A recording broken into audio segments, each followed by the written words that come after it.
Good morning dear students, welcome to Safalta career institute. दोस्तों, PCS prelim exam 2020 जो भी कल की डेट में हुआ है, इससे संबंधित मोस्ट बड़े क्वेश्चन जो भी मिसलेनियस से संबंधित क्वेश्चन हैं, उन क्वेश्चनों पर डिस्कशन करेंगे, एनालिसिस करेंगे उन क्वेश्चनों पर। साथ साथ में आप लोग जितने भी स्टूडेंट्स जो भी प्रिपरेशन कर रहे हैं, आने वाले जो भी एग्ज़ाम हैं, उनके लिए भी ये क्वेश्चन हेल्पफुल रहेंगे।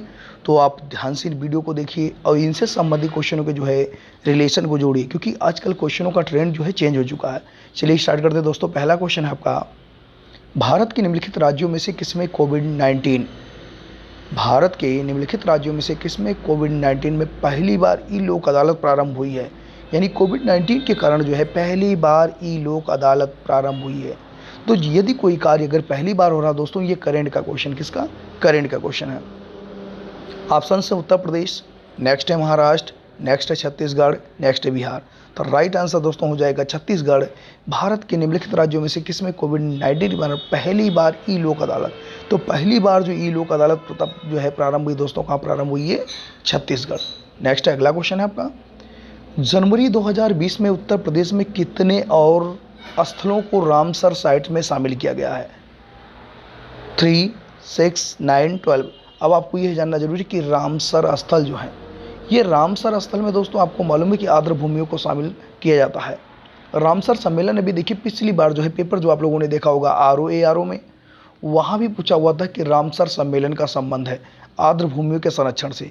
यहाँ ये रिलेशन बता रहा है कि कितने को शामिल किया गया है। तो आपको मालूम उत्तर प्रदेश में कितने को शामिल किया गया दोस्तों, 6 को। कितने वर्तमान में टोटल संख्या दो 37 आर्द्र भूमियों की जो टोटल संख्या है रामसर की जो कन्वेंशन के अकॉर्डिंग, वो टोटल दोस्तों कितनी, 37। नेक्स्ट है, अगला क्वेश्चन है आपका, उत्तर प्रदेश के निम्नलिखित जिलों में से किसमें 2018 में फ्रांस के सहयोग से एक बृहद सौर ऊर्जा संयंत्र कहाँ उत्तर प्रदेश को स्थापित किया। आगरा, बलिया, देवरिया, मिर्जापुर। तो राइट आंसर दोस्तों मिर्जापुर। अब ये क्वेश्चन पुराना, देखिए करंट के जो है क्राइटेरिया क्या है, 2018 के क्वेश्चन, और आप 20 भी कंप्लीट होने वाला और क्वेश्चन बन है 2018 के। अब इसमें आपको मालूम होना चाहिए कि फ्रांस के राष्ट्रपति इमैनुअल मैक्रोन आए थे दोस्तों। कौन आए थे, इमैनुअल मैक्रोन। उन्होंने जो है ये मिर्जापुर बृहद सौर ऊर्जा संयंत्र को स्थापित किया था। नेक्स्ट, अगला क्वेश्चन आपका, भारत की पहली किसान रेल निम्नलिखित किन दो स्टेशनों के बीच 8 अगस्त 2020 को अपनी यात्रा प्रारंभ की।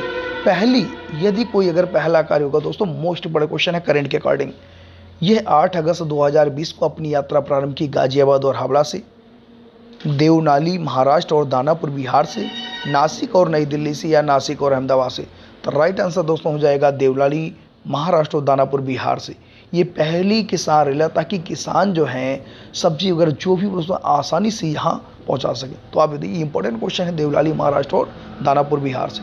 नेक्स्ट है आपका, निम्नलिखित में से कौन किताबे नौरस, मोस्ट बड़ा क्वेश्चन है किताबे नौरस, हिस्ट्री का क्वेश्चन है दोस्तों। निम्नलिखित में से कौन किताबे नौरस नामक पुस्तक के लेखक थे। इब्राहिम आदिल शाह द्वितीय, अली आदिल शाह, कुली कुतुब शाह, या अकबर द्वितीय। तो राइट आंसर दोस्तों हो जाएगा इब्राहिम आदिल शाह। इब्राहिम आदिल शाह, किताबे नौरस। नेक्स्ट है आपका, निम्नलिखित में से कौन सा भारतीय फुटबॉल क्लब न्यूयॉर्क के टाइम स्क्वायर स्थित नैस्डॉक कि बिलबोर्ड पर 29 जुलाई 2020 को जगह प्राप्त करने वाला अकेला फुटबॉल क्लब है, यानी स्थान बनाने वाला ये अकेला जो है east Bengal, Churchill Brothers, Mohan Bagan, या बेंगलुरु फुटबॉल क्लब। तो राइट आंसर दोस्तों हो जाएगा मोहन बागान। राइट आंसर दोस्तों क्या हो जाएगा, मोहन बागान। तो आप याद रखिएगा, ये करंट के क्वेश्चन पे फोकस बहुत विशेष नहीं करेंगे, क्योंकि करंट के क्वेश्चन क्या होते हैं, चेंज हो जाते होते रहते हैं, बट जो मिसलिनियस के क्वेश्चन को आप लोग ध्यान दीजिएगा। नेक्स्ट है आपका, निम्नलिखित में से कौन सा सही सुमेलित नहीं, निम्नलिखित में से कौन सा सही सुमेलित नहीं है। शेख मोइनुद्दीन चिश्ती अजमेर, शेख बुरहानुद्दीन गरीब दौलताबाद, शेख मोहम्मद हुसैनी गुलबर्गा, और शेख निजामुद्दीन औलिया मुल्तान। तो आपको मालूम होगा शेख निजामुद्दीन औलिया की जो दरगाह दोस्तों ये मुल्तान नहीं है। तो आप कमेंट करके ये बताइएगा कि शेख निजामुद्दीन औलिया, आपने पढ़ा होगा दिल्ली हुनूस दूरस्त, तो शेख निजामुद्दीन औलिया की जो है दरगाह कहाँ है, ये दोस्तों आप कमेंट करके बताएंगे। नेक्स्ट, उत्तर प्रदेश मंत्रिमंडल ने 29 जुलाई 2020 को निम्नलिखित नगरों में से किसमें राष्ट्रीय विधि विश्वविद्यालय की स्थापना का अनुमोदन यानी प्रस्ताव किया। कानपुर, लखनऊ, गोरखपुर, या प्रयागराज। तो राइट आंसर दोस्तों है प्रयागराज। ये भी करंट का क्वेश्चन, यानी हाल ही में अर्थात ये करंट के क्वेश्चन जो भी प्रस्तावित है राष्ट्रीय विधि विश्वविद्यालय, याद रखिएगा दोस्तों कहाँ, प्रयागराज। नेक्स्ट क्वेश्चन आपका 1687 में जब औरंगजेब ने गोलकुंडा किले पर अधिकार किया उस समय गोलकुंडा का शासक कौन था। औरंगजेब से संबंधित क्वेश्चन हमेशा क्वेश्चन बनता था कि औरंगजेब की मृत्यु कब हुई दोस्तों, 1707 में। आपने सुना कि औरंगजेब को जिंदा पीर के नाम से भी जानते हैं, जिंदा पीर। ऐसे टाइप के क्वेश्चन औरंगजेब से संबंधित क्वेश्चन, औरंगजेब शौकीन किसका था, क्या रिलेशन था औरंगजेब से, क्वेश्चन हमेशा है मेडल हिस्ट्री से। इस बार ये क्वेश्चन थोड़ा सा अलग क्वेश्चन है, अबुल हसन कुतुब शाह, राइट आंसर क्या हो जाएगा, अबुल हसन कुतुब शाह। नेक्स्ट है आपका जुलाई 2020 में निम्नलिखित में से कौन सा मंगल मिशन का प्रक्षेपण करने वाला पहला अरब राष्ट्र, पहला अरब राष्ट्र कौन सा, सऊदी अरब, कुवैत, यूनाइटेड अरब अमीरात या कतर। राइट आंसर दोस्तों हो जाएगा यूनाइटेड अरब अमीरात। यानी ये जो मंगल मिशन का प्रक्षेपण करने वाला पहला अरब राष्ट्र हुआ वो संयुक्त अरब अमीरात। नेक्स्ट है आपका निम्नलिखित में से कौन 1755 में डिंडीगुल में मैसूर में आधुनिक शास्त्रागार की स्थापना की, नंजराज, देवराज, हैदर अली या चिक्का कृष्णराज। तो राइट आंसर है कि जो है आधुनिक शस्त्रागार डिंडीगुल की अगर हम बात करें मैसूर कर्नाटक में, तो राइट आंसर दोस्तों हो जाएगा हैदर अली। कौन थे, हैदर अली। नेक्स्ट है आपका अब देखिए इस टाइप के क्वेश्चन, अब आप सोचिए कि एक क्वेश्चन के लिए कितना संघर्ष करना पड़ेगा। यूपीएसआई वाले स्टूडेंट ऐसे टाइप के क्वेश्चनों के लिए रेडी रहें। यूपीएसआई की तैयारी करने वाले जितने भी स्टूडेंट्स हैं बिल्कुल जी जान लगा दीजिए, बिल्कुल टारगेट सेट कर लीजिए। इस बार आपको दरोगा बनना ही बनना है किसी भी दशा में।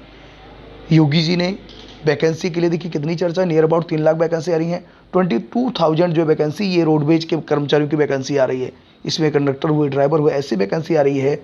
और जल्द ही यूपीपी के जो है आवेदन मांगे जाएंगे। जल्द ही उत्तर प्रदेश पुलिस की वैकेंसी आने वाली, तो आप लोग रेडी रहिए। साथ में लेखपाल वगैरह की वैकेंसी, कानूनगो की वैकेंसी आने वाली है। लेकिन अगर आप प्रिपेयर ही नहीं रहेंगे, मेंटली प्रिपेयर नहीं रहेंगे, तो एग्जाम कैसे बीट कर पाएंगे। एग्जाम बहुत टफ होता चला जा रहा। अब आप ये सोचिए कि एक क्वेश्चन के लिए कितना संघर्ष करना पड़ रहा। अब चलिए क्वेश्चन पर आइए। क्वेश्चन है सूची फर्स्ट को सूची सेकंड से सम्मिलित कीजिए तथा सूची के नीचे देखिए कोड से सही उत्तर का चयन कीजिए। पुस्तक है, राइटर है। पहले एक पुस्तक पूछ लेता था, फैक्ट टाइप के क्वेश्चन थे, राइटर से काम चल जाता। बट अब देखिए ABCD, इसके अलावा आपको कोड की साथ चुनना है। तो पहला क्वेश्चन है, पहला आपका जो है पहली पुस्तक है the story of my deports, the story of my deports and आपको मालूम है कि लाला लाजपत राय। नेक्स्ट है गीता रहास, इसको तो कर ले जाओगे आप आसानी से, बाल गंगाधर तिलक। अब आपने देखिए कि बी का जो है चौथा किसमें है, बी का चौथा देखिए 2 जगह फिर फंस जाएंगे आप। नेक्स्ट है a nation in making, Surendra नाथ बनर्जी, अर्थात सी का पहला, यानी 3 4 1 2, 3 4 1 2 ये भी कर ले जाएंगे आप। सिंपल क्वेश्चन है India wins freedom, Maulana Abul Kalam Azad. Important question है। तो इस टाइप के क्वेश्चन अब आप सोचिए कि एक क्वेश्चन के लिए कितना संघर्ष करना पड़ रहा है आपको। तो अब आसानी से नहीं होने वाला।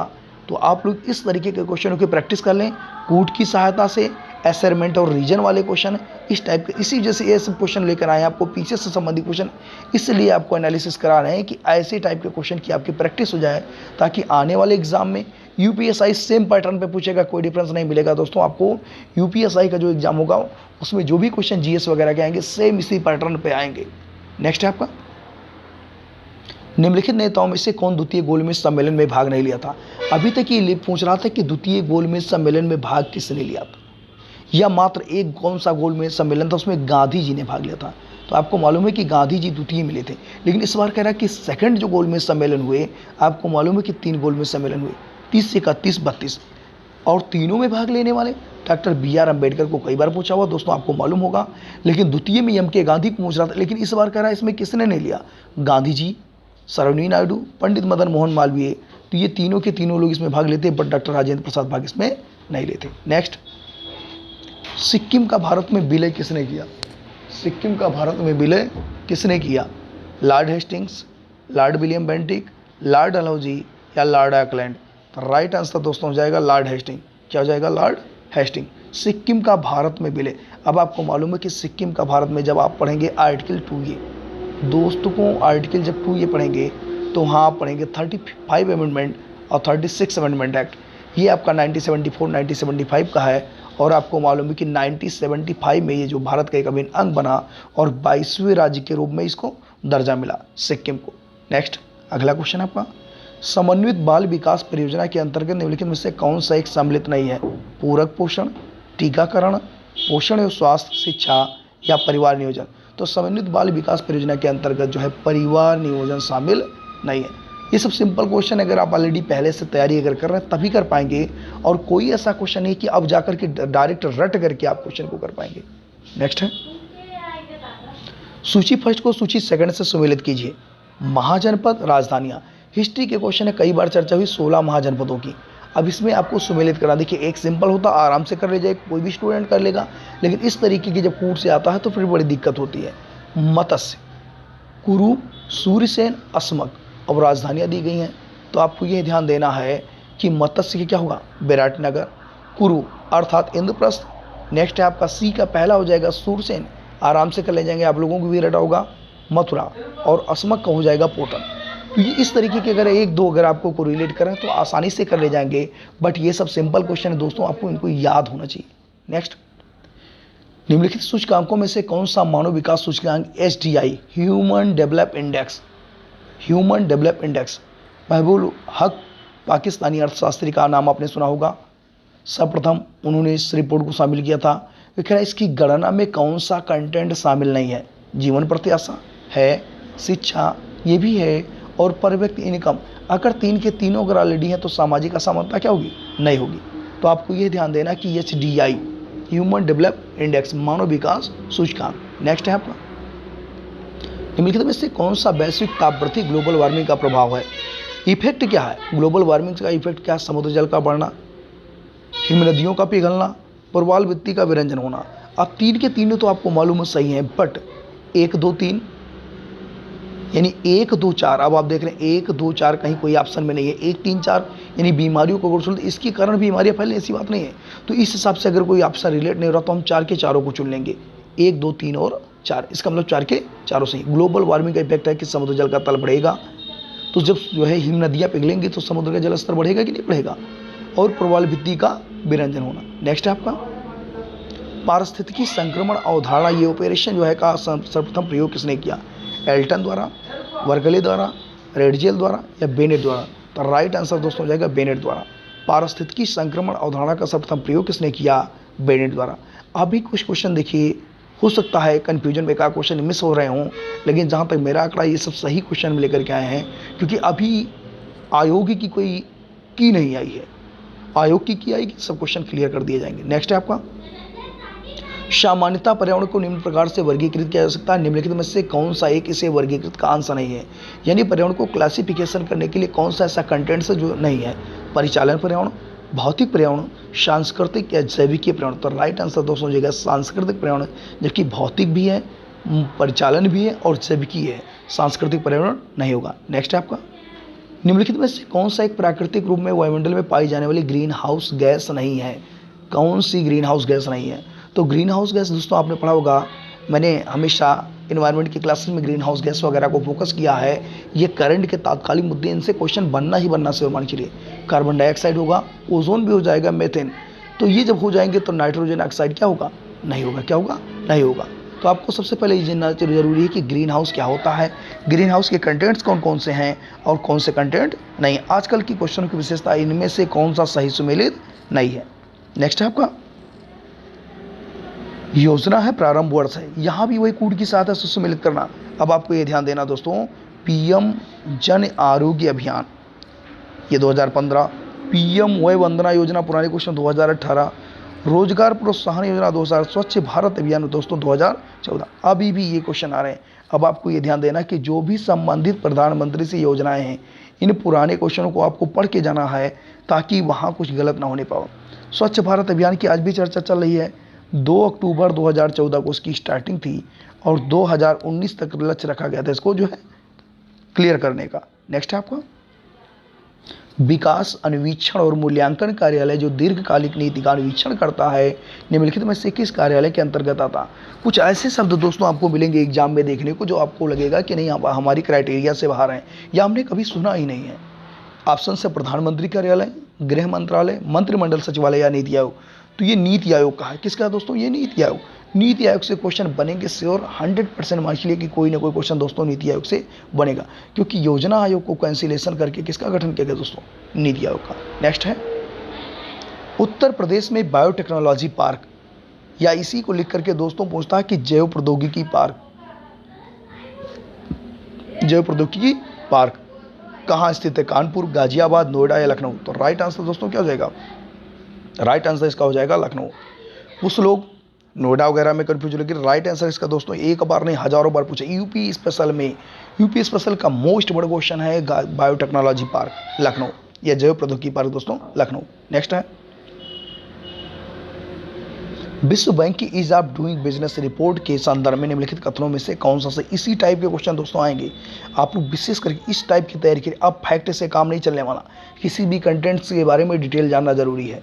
Ease of doing business report 2020 में भारत का 63वां स्थान है, बिल्कुल सही है। वर्ष 2019 में ईज ऑफ डूइंग बिजनेस में भारत का 77वां यानी 77वां स्थान था। देखिए उछाल मराया, कुछ स्थिति सही हुई है और दोनों के दोनों स्टेटमेंट सही हैं, क्लियर हैं, एक और दो दोनों।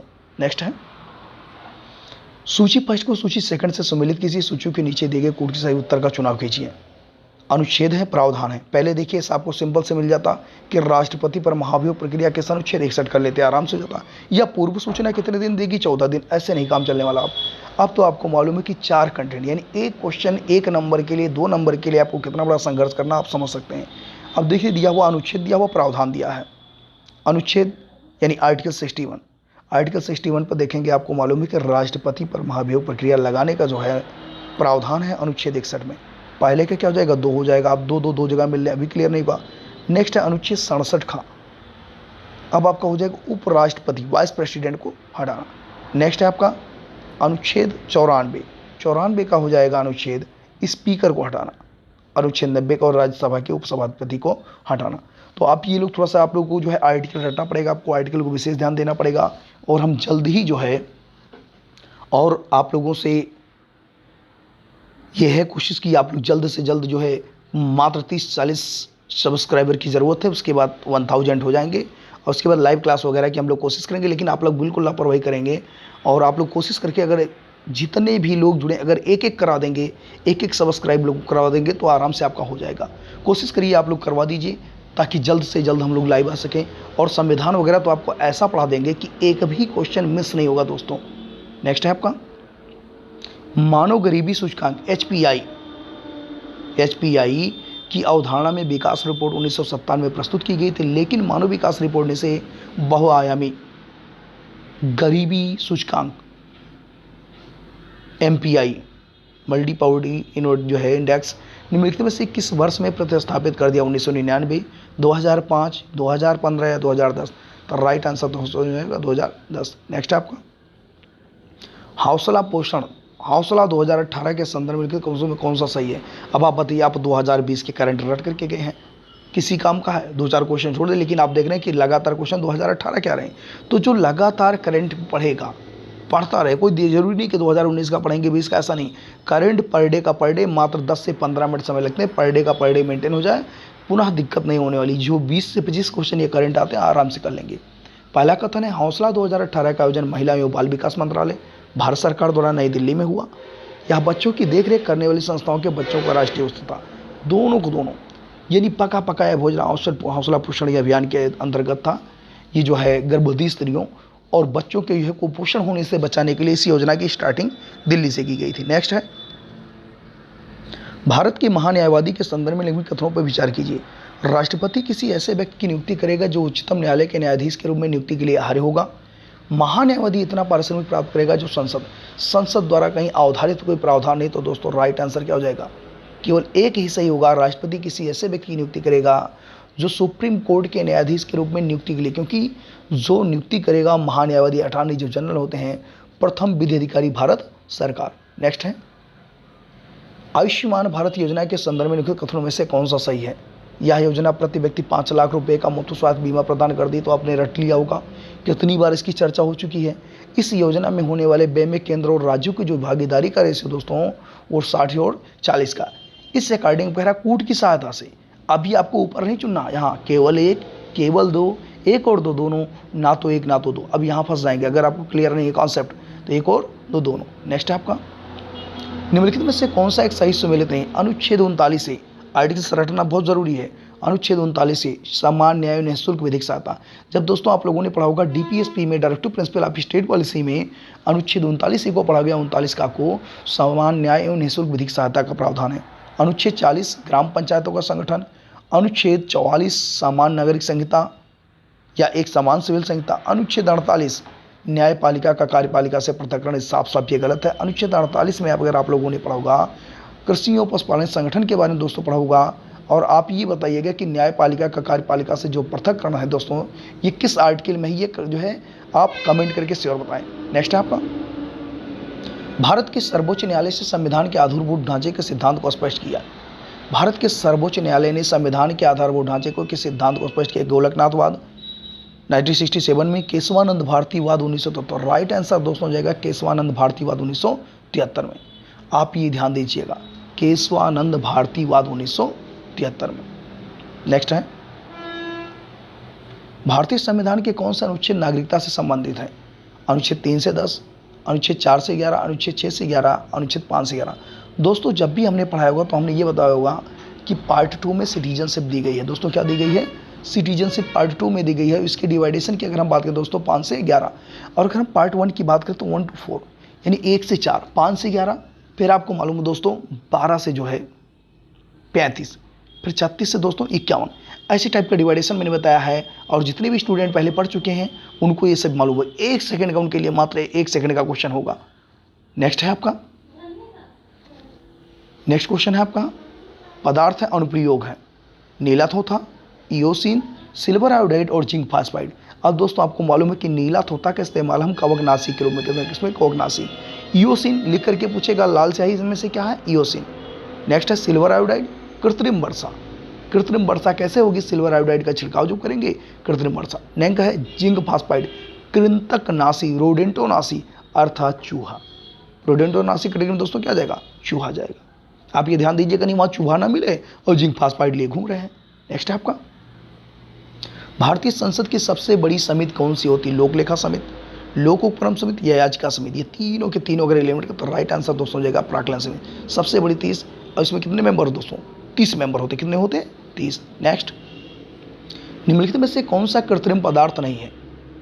फाइब्राइन, लेक्सान, नियोप्रेन या टेफ्लॉन। तो राइट आंसर दोस्तों क्या हो जाएगा? टेफ्लॉन। क्या हो जाएगा? टेफ्लॉन। नेक्स्ट है आपका, निम्नलिखित में से कौन सा एक सही सुमेलित नहीं है? मूल कर्तव्य। मूल कर्तव्य दोस्तों भाग 4 का में दी गई, बिल्कुल राइट है। राज्य आपका दिए गए हैं, राज्य आपको मालूम है भाग 6 में, क्योंकि आपको मालूम है संघ की ठीक बात क्या है? राज्य है। भारत का महान्यायवादी कह रहा कि भाग जो है 13, ये गलत हो जाएगा। दोस्तों आपको मालूम है कि भारत के महान्यायवादी आर्टिकल 76, आर्टिकल 76 दोस्तों भाग 5 के अंतर आएगा। किसके? भाग 5, संघ और राज्यों के अधीन सेवाएं, ये सही है। इसका मतलब भारत का महान्यायवादी गलत है। नेक्स्ट, अब देखिए महान्यायवादी से रिलेट करके 2 क्वेश्चन आए। नेक्स्ट है आपका, सूची फर्स्ट को सूची सेकंड से सुमेलित कीजिए। धातु और गुणधर्म। सोडियम, सोडियम आपको मालूम दोस्तों चाकू से आसानी से इसको काटा जा सकता, साइंस का क्वेश्चन है। पारा, कमरे के ताप पर दो। चांदी, विद्युत का सबसे अच्छा सुचालक दोस्तों कौन हो जाएगा? चांदी। और शीशा हो जाएगा उष्मा का सुचालक। क्या हो जाएगा? उष्मा। इंपॉर्टेंट क्वेश्चन है, साइंस वगैरह के भी आ रहे हैं, आप थोड़ा इसको ध्यान दीजिएगा। और आने वाले जितने भी एग्जाम, इन सब क्वेश्चन जो है इन सब एग्जामों के लिए क्वेश्चन बेहतर होंगे। नेक्स्ट है आपका, निम्नलिखित में से कौन सा पदार्थ वृक्ष से प्राप्त किया जाता है? हींग, शिलाजीत, सुहाग या उपयुक्त में से कोई नहीं। तो राइट आंसर दोस्तों हींग। क्या हो जाएगा? हींग। अभी ARO में भी हींग का क्वेश्चन पूछा था, लेकिन वहाँ क्वेश्चन पूछने का तरीका जो अलग था। वहाँ केसर भी पूछा हुआ था कि सर्वाधिक प्रोडक्शन या केसर में मोनोपोली, तो जम्मू एंड कश्मीर की। नेक्स्ट है आपका, ऐसे लॉन्ग पूछ लेता है, निम्नलिखित में से कौन सा एक सही सुमेलित नहीं? अंतर्राज्यीय परिषद, अनुच्छेद 263। वित्त आयोग दोस्तों रटा होगा आपने, अनुच्छेद 280। प्रशासनिक अधिकरण, एडमिनिस्ट्रेटिव ट्रिब्यूनल, अनुच्छेद 323A। संघ लोक सेवा 315। तो 4 के चारों सही दोस्तों, इसमें कोई गलत नहीं। ये क्वेश्चन एलिमिनेट होने के चांसेस हैं, इसके एलिमिनेट होने के चांसेस हैं। लेकिन ये इंपॉर्टेंट क्वेश्चन है, कोई भी एग्जाम दोस्तों देंगे उनके लिए 4 के चारों इंपॉर्टेंट है। नेक्स्ट है आपका, मानव मस्तिष्क के बारे में निम्नलिखित कथनों पर विचार कीजिए। मानव मस्तिष्क के बारे में निम्नलिखित कथनों पर विचार कीजिए। मस्तिष्क हृदय गति को नियंत्रित रखने के लिए उत्तरदायी है। यह शरीर के संतुलन के लिए उत्तरदायी है। नीचे दिए गए कूट की सहायता से, कुछ लोग यहीं क्लिक कर लेंगे, यानी कूट की सहायता से केवल एक सही है, केवल दो सही है, या एक और दो दोनों सही हैं, या इनमें से कोई नहीं। तो राइट आंसर दोस्तों है एक और दो दोनों सही है। नेक्स्ट है आपका, भारतीय संविधान का कौन सा अनुच्छेद केंद्रीय सतर्कता आयोग का वर्णन करता है? केंद्रीय सतर्कता, अनुच्छेद 268, अनुच्छेद 280, अनुच्छेद 276, या इनमें से कोई नहीं। तो राइट आंसर क्या हो जाएगा? अनुच्छेद 200 उपयुक्त में से कोई नहीं, केंद्रीय सतर्कता आयोग का उल्लेख यहाँ नहीं। नेक्स्ट, निम्नलिखित में से कौन सा विटामिन मनुष्य में रक्त के जमने के लिए जिम्मेदार? एक सेकंड का है, मैंने कहा था दोस्तों विटामिन के इक्वल टू क्लाटिंग, के इक्वल टू क्लाटिंग। एक सेकंड का क्वेश्चन है, के इक्वल टू क्लाटिंग, विटामिन के। विटामिन के का केमिकल नेम क्या है दोस्तों? ये कमेंट करके जरूर आप बताइएगा। नेक्स्ट है आपका, पंचायतों के लिए कराए जाने वाले सभी निर्वाचनों के संचार का अधिचार, निर्देशन और नियंत्रण निहित होता है। इस समय पंचायत की चर्चा चल रही, तो आपको मालूम दोस्तों पूछ लिया, भाग 9 भी पूछ लिया। अगला क्वेश्चन ये पूछा हुआ है, राज्यपाल में, भारत के निर्वाचन आयोग में, जिला पंचायत राज अधिकारी में, या राज्य निर्वाचन आयोग? तो राइट आंसर दोस्तों हो जाएगा राज्य निर्वाचन आयोग, राज्य निर्वाचन आयोग। नेक्स्ट है, मानव आहार में पालिश किए हुए चावल के उपयोग निम्नलिखित रोग हो जाते हैं। यानी मानव आहार में पालिश किए हुए चावल के खाने से कौन सा रोग हो जाता है, या किस कमी? तो सूखा रोग, रक्ताल्पता, घेंघा, या बेरी-बेरी? तो राइट आंसर दोस्तों हो जाएगा बेरी-बेरी। और ये बेरी-बेरी किस विटामिन की कमी से होगा दोस्तों? ये कमेंट करके बताइएगा।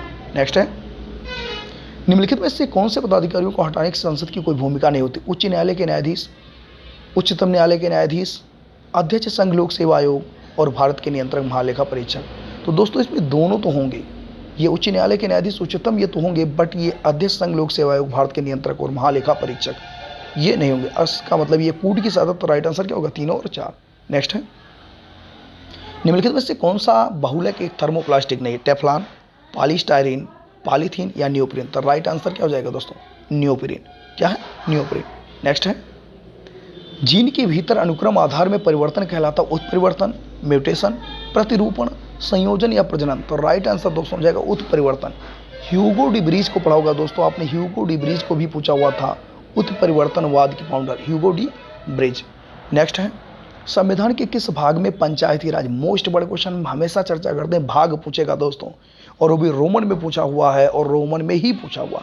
जितने भी हमारे स्टूडेंट्स पहले पढ़ चुके हैं, उनको ये क्लियर होगा। एक सेकंड का मात्र क्वेश्चन होगा, संविधान के किस भाग में पंचायती राज व्यवस्था संबंधी प्रावधान है?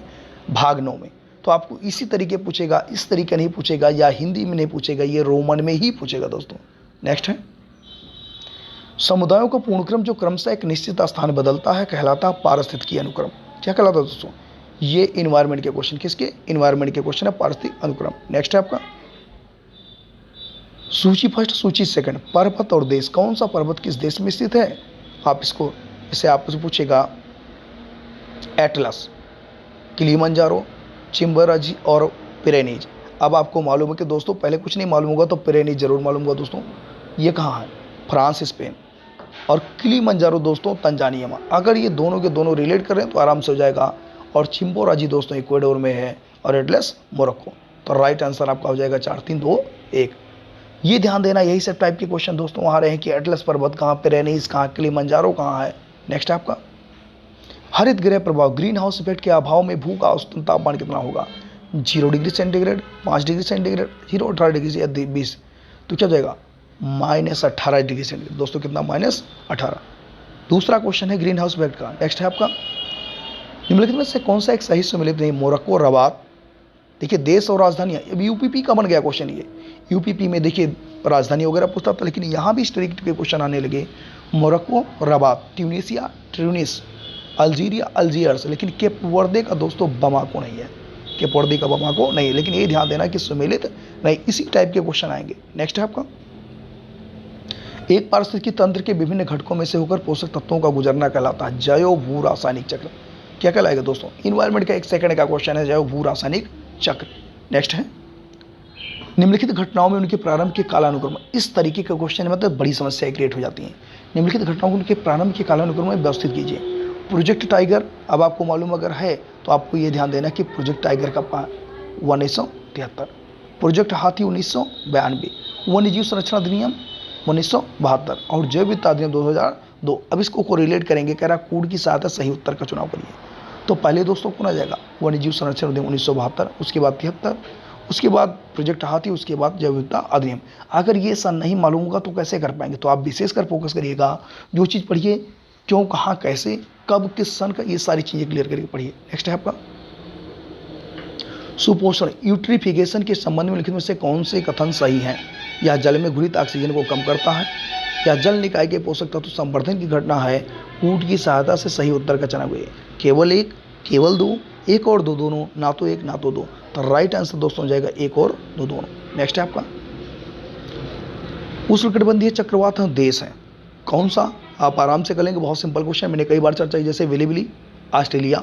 अब देखेंगे डी का फर्स्ट, डी के फर्स्ट दो में यहाँ फंस जाएंगे।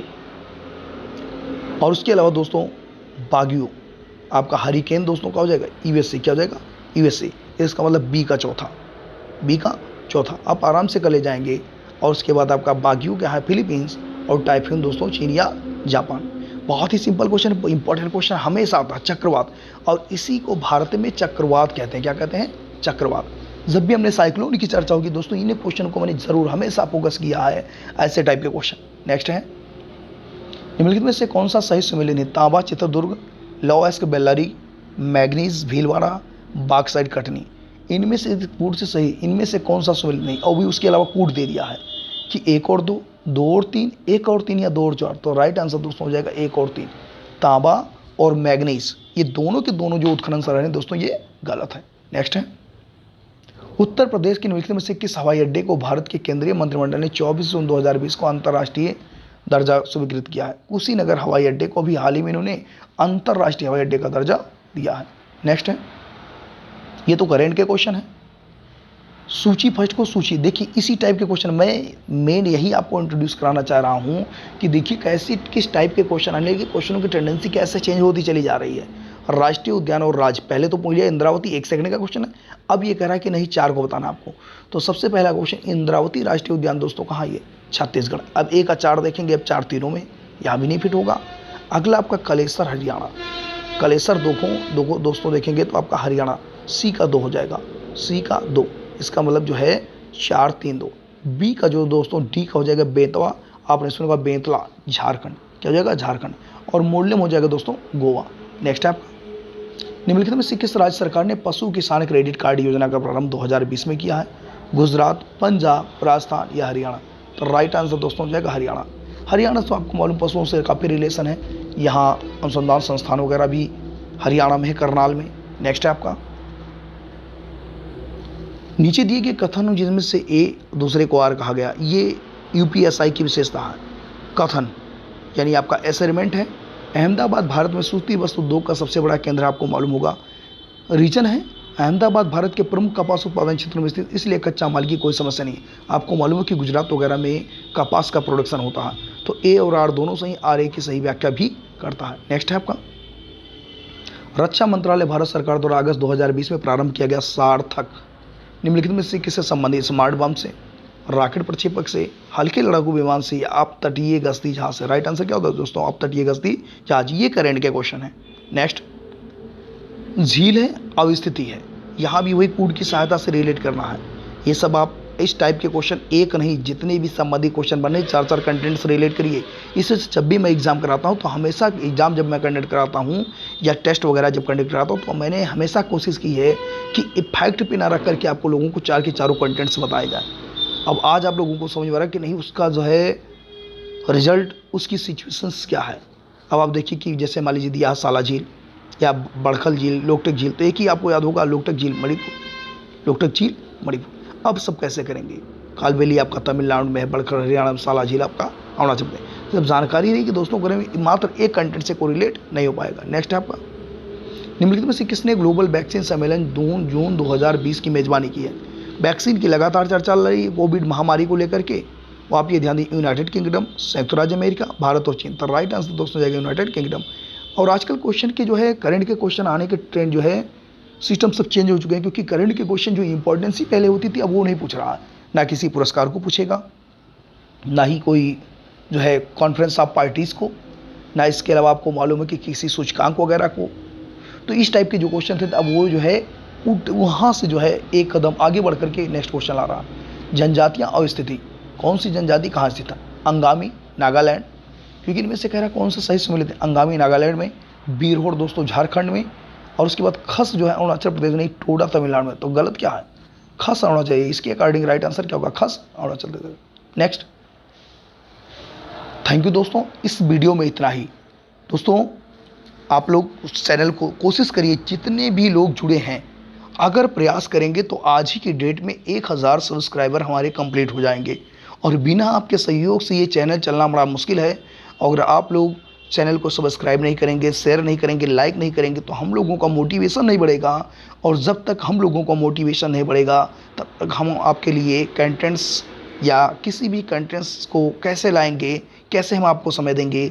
अपना हम समय निकाल करके आप लोगों के लिए निःशुल्क ये जो है सफलता करें इंस्टीट्यूट, जो आपके लिए यूट्यूब पर जो है जितने भी रीजनिंग, मैथ, ये सारी क्लासेज जो प्रोवाइड करा रहा है। आगे चल कर के जैसे 1000 सब्सक्राइबर हो गए, उसके अलावा आपको मालूम है कि लाइव क्लासें स्टार्ट की जाएंगी, और लाइव क्लासें स्टेप बाय स्टेप चलेंगी, पर डे का पर डे चलेगा, और जैसे लेखपाल वैकेंसी के अकॉर्डिंग क्लासें चलेंगी। दोस्तों अभी तो हम जो है बोर्ड के माध्यम से नहीं आए हैं, जब बोर्ड वगैरह पे पढ़ाना शुरू करेंगे तो आपको ये लगेगा कि वास्तव में जीएस कितना आसान है। तो अभी तो हम ऐसे ही डिस्कशन कर रहे थे, हमारा भी पीसीएस का एग्ज़ाम लगा हुआ था। अब फ्री हो गए हैं और अब आप लोगों को पूरा समय देंगे, तो दोस्तों आप लोग भी कोऑपरेट करिए, हम लोगों को, हमारी फैकल्टी को प्रमोट करिए, और इस चैनल को प्रमोट करिए, और ज़्यादा से ज़्यादा शेयर करिए। अगर ये वीडियो अगर आपको हेल्पफुल लग रहा हो तभी आप लाइक और शेयर करें। कोई ऐसा वीडियो हमने नहीं अपलोड किया होगा जो आपको जो है आपके लिए लाभदायक ना हो। जितने भी वीडियो देखेंगे कोई ना कोई क्वेश्चन रिलेट करता मिलेगा। थैंक यू दोस्तों, आज के लिए इतना ही। इस बीच में क्लास ना दे पाने के लिए जो है, लेकिन ये कोशिश है कि आगे चल करके ये जितनी भी क्लासें आपकी गैप हुई हैं उन क्लासों को कंप्लीट कर देंगे। तो आप आज ही टारगेट बना लीजिए कि हमको 2021 में एक वैकेंसी, क्योंकि आप सुनने में आ रही कि कितनी वैकेंसी आ रही हैं, तो आपको मात्र एक चाहिए। 3 लाख 4 लाख से मतलब नहीं है। नई सरकार आएगी वो कॉन्सेप्ट चेंज करेगी, ऐसे अगली जो है सरकार आएगी कॉन्सेप्ट चेंज करती रहेगी। तो आप लोग प्रण कर लीजिए, बिल्कुल टारगेट बना लीजिए कि हमको, अगर किसी ने यूपीएसआई का मान के रखा है कि मुझे यूपीएसआई का बनना ही बनना है, यूपीएसआई के संबंधित पेपर को देखिए, पेपर के अकॉर्डिंग तैयारी कीजिए। और मैंने क्वेश्चन के जो है सिस्टम ट्रेडिशन आपने क्वेश्चन का भेज दिया है, इंट्रोड्यूस करा दिया कि किस टाइप के क्वेश्चन आजकल के एग्जाम में आ रहे हैं। पहले आपका फैक्ट आता था, आसानी से हो जाता दोस्तों, लेकिन अब फैक्ट से काम नहीं चलेगा। तो जितने भी लोग हैं, आप यूपीएसआई की तैयारी करें, आप लेखपाल की तैयारी कर रहे हैं, जो भी तैयारियां प्रिपरेशन में, यूपीपी की वैकेंसी जस्ट आने वाली है। मैंने बताया कि जो है रोडवेज कर्मचारियों की वैकेंसी आ रही है, सुपर टेट का आने वाला एग्जाम सुपर टेट का भी होगा। तो जो भी जिसके लिए लगे हो बिल्कुल टारगेट फिट कर लीजिए कि हमको यही करना। पहले आपकी जहां तक दृष्टि पहुंच रही है उतने कदम चलिए, लेकिन आप अपेक्षा करते हैं मात्र 10 दिन पढ़ाई करेंगे, रिजल्ट की अपेक्षा करेंगे कि हमारा भी हो। क्या आपने उस जो है जो भी प्रिपरेशन करने के लिए, जैसे जो तैयारी कर रहे हैं आप, मान लीजिए सुपर टेट की तैयारी कर रहे हैं, उसके जो भी कंटेंट क्या उसके अकॉर्डिंग उसकी रिक्वायरमेंट अगर पूरी की, तो यदि अगर आप रिक्वायरमेंट उसकी पूरी करें तो अपेक्षा करिए रिजल्ट श्योर आएगा। लेकिन जब प्रयास ही नहीं करेंगे तो रिजल्ट कहाँ से आएगा? तो ये ध्यान दीजिए आप लोग। कॉन्फिडेंस जो है, कॉन्फिडेंस एंड हार्ड वर्क, आपके अंदर कॉन्फिडेंस कहाँ से आएगा दोस्तों? जब हार्ड वर्क करेंगे, कठोर परिश्रम करेंगे। तो थोड़ा सा प्रयास करिए। थैंक यू दोस्तों, इस वीडियो में इतना ही, मिलते हैं नेक्स्ट वीडियो में।